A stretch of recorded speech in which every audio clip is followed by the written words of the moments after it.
Hablemos un poco sobre el bautismo infantil. He estado dando un poco de catecismo en mi canal y ahí me han llegado muchos protestantes hablando sobre el bautismo, que los niños no y demás. Entonces vamos a explorar qué es lo que muchos de estos protestantes creen, y es difícil decir que todos los protestantes porque cada uno es tan diferente y tienen ideas muy diferentes, y hay unos que sí aceptan el bautismo infantil, otros que no.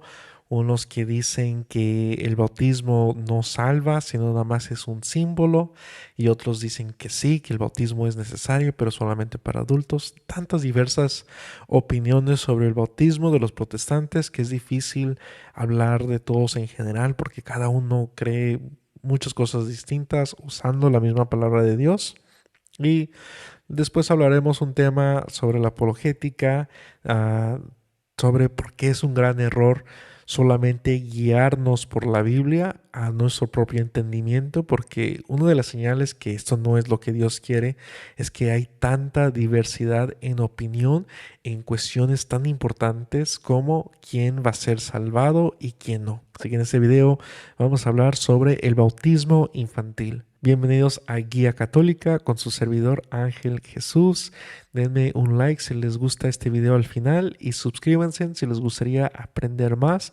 Estamos hablando ahorita de temas del catecismo y vamos a ir explorando muchos más temas interesantes en la apologética, en la palabra de Dios, en la vida de los santos, la oración, muchos más. Los fundamentalistas critican a la Iglesia Católica por bautizar a los bebés. Según estos protestantes, solamente los adultos y los niños ya con conocimiento de edad más grande pueden ser bautizados, porque lo que realmente importa es de que acepten a Jesucristo como su Dios y Salvador. Y el bautismo es solamente algo simbólico que viene después, y que el bautismo por sí no da ningún tipo de gracia, no da nada, solamente es algo simbólico. Tanto que ellos mismos creen que si esa persona muere antes de ser bautizada, no pasa nada, siempre y cuando la persona haya aceptado a Jesús como su Señor y Salvador,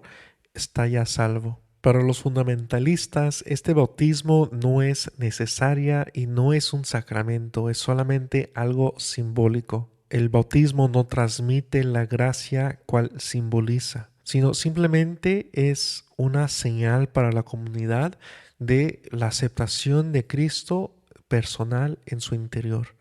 Quiere decir esto que primero ellos lo aceptan a Jesús en su interior, y ya el bautismo es solamente algo simbólico para que la comunidad vea y celebre. Entonces, como es necesaria que sea una conversión personal, una persona que no tenga el uso de razón como un niño no puede tener esta conversión. Por lo tanto, solamente es para los adultos y para los niños con el uso de razón, que normalmente se ve como a los 7 años. Y la mayoría de esos protestantes creen que todos los niños que mueren antes del uso de razón son automáticamente llevados al cielo.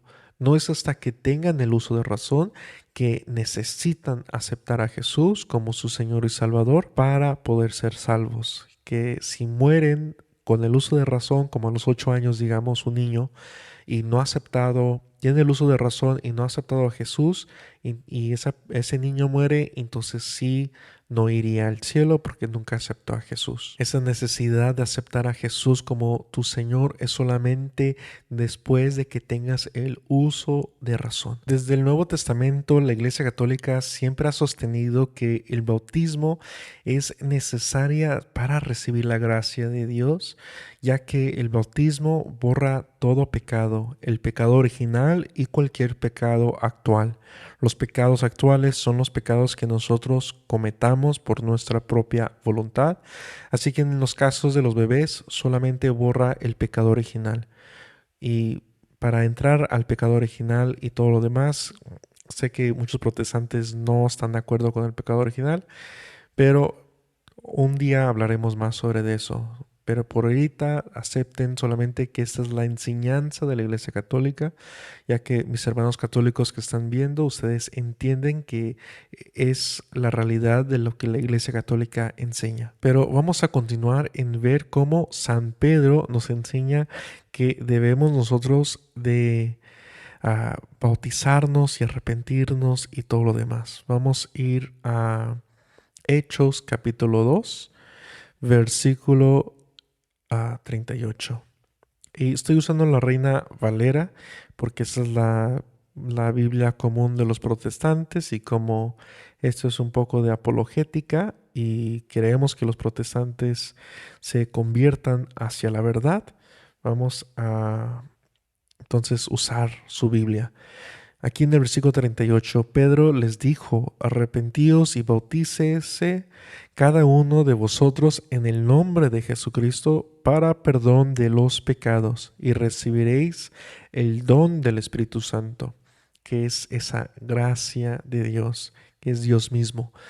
Por eso, donde habita Dios no puede haber el pecado, y por lo tanto uno sabe, como católico, sabe que al recibir el bautismo recibe el Espíritu Santo y expulsa todo pecado. Y continúa y clarifica a San Pedro aún más en el versículo 39. Porque para vosotros es la promesa, y para vuestros hijos, y para todos los que están lejos, para cuantos el Señor nuestro Dios llamare.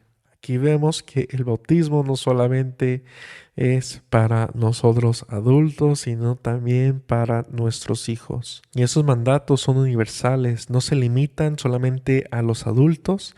Además, estos mandatos aclaran la conexión necesaria entre el bautismo y la salvación. Y esta conexión es explícita en 1 de Pedro, capítulo 3, versículo 21. Vamos acá. El bautismo que corresponde a esto ahora nos salva, no quitando las inmundicias de la carne, sino como la aspiración de una buena conciencia hacia Dios por la resurrección de Jesucristo. Aquí vemos la agregación que ellos ponen, pero dice: el bautismo que corresponde a esto ahora nos salva por la resurrección de Jesucristo. La oposición a este bautismo infantil no es algo nuevo, sino también lo vimos en las edades medias, que surgieron algunos grupos igual de cismáticos, herejes, que rechazaban el bautismo infantil, como los valdelenses y los cártaros. Posteriormente, los anabautistas, que significa rebautizados, se hicieron eco de ellos, afirmando que los bebés no pueden ser bautizados válidamente. Pero la Iglesia cristiana histórica siempre ha sostenido que la ley de Cristo se aplica tanto a los bebés como a los adultos, porque Jesús mismo nos dijo que nadie puede entrar al cielo a menos que haya nacido de nuevo del agua y del Espíritu. Y eso lo vemos en el Evangelio de Juan, capítulo 3, versículo 5. Sus palabras pueden aplicarse a cualquiera que sea capaz de pertenecer a su reino. Él afirmó mismo incluso para los niños: dejad que los niños vengan a mí, y no les impedéis, porque de tales es el reino de los cielos. Y esto lo vemos en el Evangelio de Mateo, capítulo 19, versículo 14. Ahora, los fundamentalistas afirman que este acontecimiento no se aplica a los niños pequeños ni a los bebés, ya que implica que los niños a los que Cristo se refería podrían acercarse a Él por sí mismos, que vienen aquí pues de deja que los niños vengan a mí. Entonces, como los protestantes dicen, pues el niño no se puede ir hacia Jesús solo, entonces están excluidos en que no necesitan ser bautizados. Estos fundamentalistas concluyen con el pasaje que se refiere únicamente a niños con edad suficiente para caminar y posiblemente capaces de pecar. Pero el texto de Lucas capítulo 18, versículo 15, vamos aquí, traían a él los niños para que los tocase, lo cual viendo los discípulos le reprendieron. Entonces aquí vemos cómo en el Evangelio de Lucas es Dios más claro, y tan sabio nuestro Señor que Él sabía que iba a haber grupos de protestantes diciendo que los niños, solamente los niños que podrían acercarse por sus propias fuerzas, son los que pueden ser bautizados. Y aquí en Lucas nos hace saber que habían adultos llevando a esos niños, que quiere decir que estos bebés no podían caminar por sí solos y acercarse a Jesús. Entonces esos adultos los llevaban hacia Jesús, y de aquí dice Jesús más Jesús llamándolos dijo: dejad a los niños venir a mí y no se los impedéis, porque de los tales es el reino de Dios. También podemos ver cómo en la circuncisión, ¿verdad? El bautismo reemplaza la circuncisión. Y vamos a ir a Colosenses, versículo 11 al 12. En él también fuisteis circuncisado con circuncisión no hecha a mano, al echar a vosotros el cuerpo pecaminoso carnal en la circuncisión de Cristo, sepultados con él en el bautismo, en el cual fuiste también resucitado con él, mediante la fe en el poder de Dios que le levantó de los muertos. Y a vosotros están muertos en pecado y en la incircuncisión de vuestra carne, os dio vida justamente con él, perdonándoos todos los pecados. Aquí vemos cómo San Pablo igualiza o nos deja saber que la circuncisión de antes que se hacía es el equivalente a el bautismo de hoy. Y la circuncisión sabemos que los hacían a los niños pequeños, a los varones, pero a los bebés solamente. No era a edad ya que tenían el uso de razón, sino desde su infancia, desde bebés. Y aquí nos dice San Pablo que así como Cristo recibió esa circuncisión de Cristo, somos nosotros sepultados con Él en el bautismo y resucitados con Él mediante ese mismo bautismo. Si Pablo hubiera querido excluir a los bebés, no habría él haber escogido la circuncisión como paralelo al bautismo. Esa comparación entre quién podía recibir el bautismo y quién la circuncisión es apropiada. En el Antiguo Testamento, si alguien quería convertirse al judaísmo, debía creer en Dios de Israel y circuncisarse después. En el Nuevo Testamento, si alguien quería convertirse al cristianismo, debería creer en Dios y en Jesús y bautizarse. En el Antiguo Testamento, quienes nacían en hogares judíos podían ser circuncisados en previsión de la fe judía en la que serían criados. Por lo tanto, en el Nuevo Testamento, quienes nacían en hogares cristianos podían ser bautizados en previsión de la fe cristiana en la que serían criados.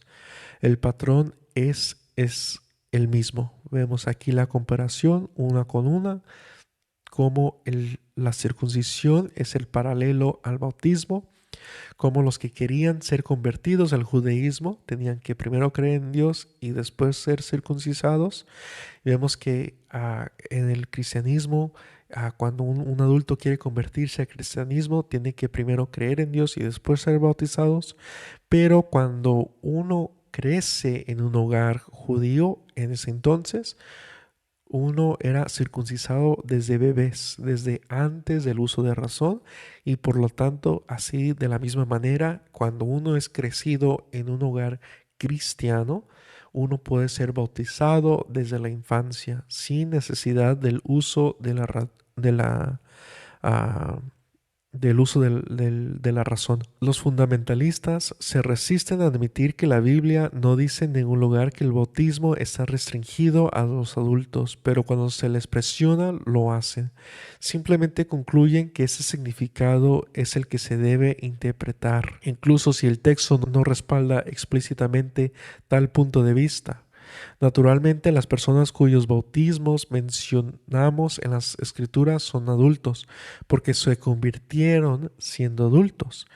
Eso tiene sentido ya que el cristianismo apenas comenzaba y no había cristianos de cuna. Pero cuando vemos pues en la Biblia, podemos ir a Hechos capítulo 16, versículo 15 en adelante, o en Primera de Corintios capítulo 1, versículo 16, que familias eran enteras, eran bautizadas. Cuando la cabeza de la familia era bautizada, toda la familia era bautizada. Y por eso aquí en Romanos dice: ¿o no sabéis que todos los que hemos sido bautizados en Cristo, hemos sido bautizados en su muerte? Porque somos sepultados juntamente con él para su muerte por el bautismo, a fin de que como Cristo resucitó de entre los muertos para la gloria del Padre, así también nosotros andemos en vida nueva. Y si vemos a Hechos, ¿verdad? De los 16. Y cuando fue bautizado y su familia nos rogó diciendo: si habéis juzgado que yo sea fiel al Señor,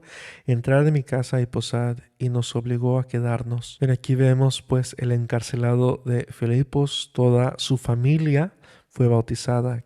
Y en unas familias lo que es común es de que haya niños muy pequeños. Y más en ese tiempo donde no solamente es como el día de hoy, donde solamente una familia nuclear vive en cada casa. Antes las casas como eran, era de que familias, los abuelos, los papás, hermanos, hermanas y sus parejas y sus hijos vivían todos juntos. Entonces cuando el papá, el patriarca de esa familia era bautizado, todos los demás de la familia eran bautizados, y más que seguramente estas familias tenían niños. Entonces espero que todo esto haya sido suficiente para ustedes, para todos nosotros, que el bautismo infantil es bíblico, que lo vemos desde la Biblia. Podemos usar nuestro razonamiento, nuestro pensamiento crítico para entender de que Cristo siempre ha querido que todos los niños vengan a mí. Y cuando dicen, pero nada más habla de los niños que puedan caminar, ahí en Lucas vemos que habían adultos que estaban llevando a sus hijos, sus bebés, hacia Jesús, a cual los discípulos se molestaron, y por eso Jesús dijo: dejad que los niños vengan a mí. Eso incluye a todos. Y ya vimos el paralelo que hay con la circuncisión. Entonces no puede quedar duda, no solamente a como uno vaya entendiendo, porque se pierde de tantas riquezas, tanta significado que hay dentro de la Biblia, que el Antiguo Testamento normalmente, muchos católicos y especialmente protestantes miran el Antiguo Testamento como algo del pasado, algo que ya pasó, algo que ya no es importante para hoy, pero solamente es bueno escuchar sobre las historias de Adán y Eva, pero nada de eso tiene relevancia al día de hoy o a los tiempos de Cristo. Y eso no es cierto. Todo lo que está en el Antiguo Testamento era símbolo de lo que iba a venir en el futuro. Un ejemplo más para dejárselos es que cuando habla en el Antiguo Testamento nos habla de que el Mesías iba a ser sacerdote, profeta y rey. El profeta podría venir de cualquier linaje. El rey tenía que venir del linaje de David. Pero el sacerdote tenía su propio linaje, y el linaje de David no se mezclaba con ese linaje de los sacerdotes, que se me olvida el nombre en ese instante. Pero no se mezclaban. Entonces no había forma de que Jesús tuviera los dos linajes, tenía que tener solamente un linaje. Y vemos que Jesús tiene el linaje de David y por lo tanto es rey, es profeta, y el sacerdocio nos lo dice en el Nuevo Testamento que es bajo el orden de Melquisedec. Y ahí lo vemos con David, que habla que el Mesías iba a venir del orden del Melquisedec también. Y entonces vemos que el Antiguo Testamento tiene mucha relevancia a los tiempos de Jesús, y nos explican cómo Jesús iba a poner su iglesia, porque Jesús no vino a dejarnos un libro, la Biblia, sino vino a dejarnos una iglesia. Dios los bendiga, espero que les haya gustado y nos vemos para la próxima.